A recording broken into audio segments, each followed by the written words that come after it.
Hey everybody, I'm at day one of Google I/O here today, and just got back from the keynote, seeing all the great updates that are coming out, and I've got the chance to sit down with Chris Phillips here, who's part of VP Google Geo and Google for Education. Yeah. And I'm just sitting here asking some questions about how these updates are going to be great for teachers, great for students, and how Google's role is in there.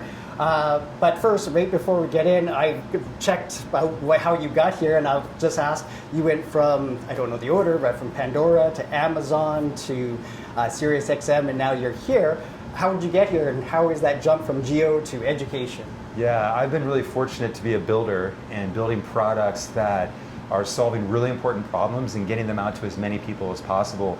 And it's been exciting because I've been able to do that in financial services products. And then I was able to do that in music technology, helping people move from downloading music and buying music to streaming it and having personalized music. And then I moved over into mapping. And so being able to help transform the way people navigate and explore places around the world with confidence is a part of my job even today here at Google. And now I've taken on the responsibility to lead education across Google. And this is such another moment of transformation where we have a great opportunity to responsibly help teachers, faculty members, help transform how they teach and educate, and students to engage and have new ways to learn. So it's a great way to kind of move across my career in solving big problems using technology that matter to a lot of people, and I've been fortunate to do it in different areas. What are some of the updates that just came from the stage and other ones that you can think of that you're excited about with Geo or education that you'd like to share with us? Yeah, I mean, on the education side, we're really excited to see Gemini featuring how you can use guided learning. We're really excited about the promise of guided learning where you can take a topic and the student can work through it and really actively engage in the concept that they're trying to learn and really not just get the answer, but dig into the why and critical thinking around the topic they're trying to learn. And the advancement of study guides, and when we search and creating dynamic UI so you can create a visualization of something you're trying to learn about and then engage with it. We really think that's going to create a more interesting way for students to learn, for them to, and for teachers to actually use that to create cool new lesson plans in the world. On the Geo side, we continue to add new things to Ask Maps, which is just a much easier way to engage with all the rich information about the real world, and that was featured in the keynote. And all the new agentic experiences. You can create agents to help you on day-to-day things that we showed in Gemini Spark. And on the search side, really excited to see the all-new search experience, which really lets you have a more deep, thorough conversation with what you're trying to learn about. These are all like amazing advancements. So lots of uses there. Now, do you see, I think about teachers. I'm in the classroom with students, with teachers, and I see all these things. And if I go back to my district and start to showing them, there's going to be this overwhelming, what do I do? How do I start? And I think about AI literacy or fluency. How does Google kind of help with that? It's a really important area that we're super focused on. One of our top priorities is to help educators and faculty members, teachers at all grade levels and in higher ed, how to get confident using AI, where the teacher is in the lead. We do not view this as a replacement. We think that it's really important that teachers can get time savings. It can help with a lot of the administration tasks. We think it can help create more interesting lesson plans, different formats that can be engaging for different types of students with different learning styles. So it's a really great moment, but the reality is that many teachers and educators aren't trained. They don't know how to use it.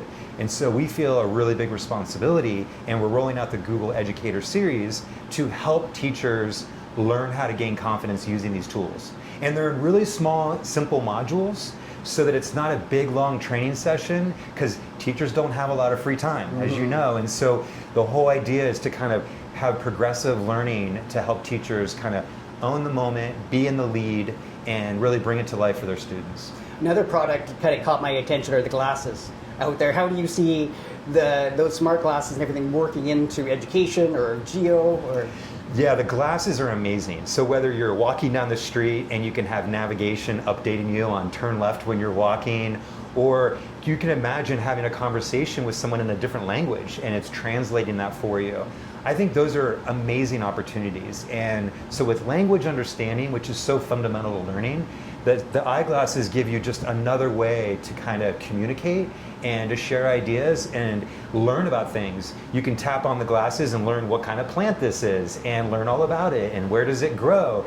And I think there's just fascinating ways to bring learning to life with the glasses. So I'm really excited that those continue to roll out and will be used all around the world. And I'm starting to see more research coming out with the effects of learning with guided learning too, right? Like I think about blending all these things from the glasses, the guided learning together, how powerful that can be for all students and kind of democratizing the knowledge through there too. Well, just one last question. I'm thinking if I get invited back next year to this and I sit down with you again and say, okay, in 12 months from now, what do you think you'll be saying about where we came from this past year? Well, my hope is that we'll have so many more teachers that feel confident using AI, and the stories of how they're winning back time, and the stories of how they were able to spend more time with their students, and that human connection is stronger than ever because AI was able to help offload some of the administration tasks. It was able to help create that engaging lesson plan for the student that maybe wasn't as interested or falling behind, and that we'll have a ton of stories around how teachers will feel even more confident, more connected to their students.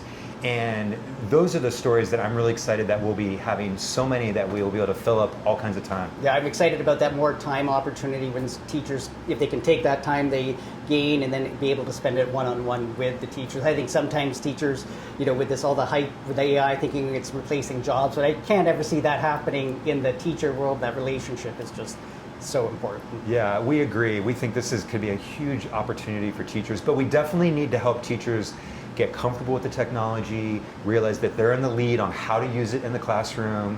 It is not here to replace, it's here to help enhance. And we know students are interested and they're excited about it.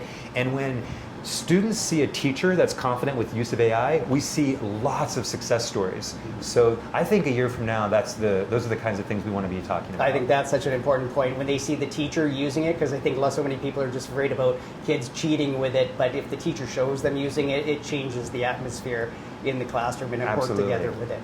Well, thank you, Chris. Thank you. For taking the time. This is Jamie from Teachers Tech here, having fun at I/O 2026, day one.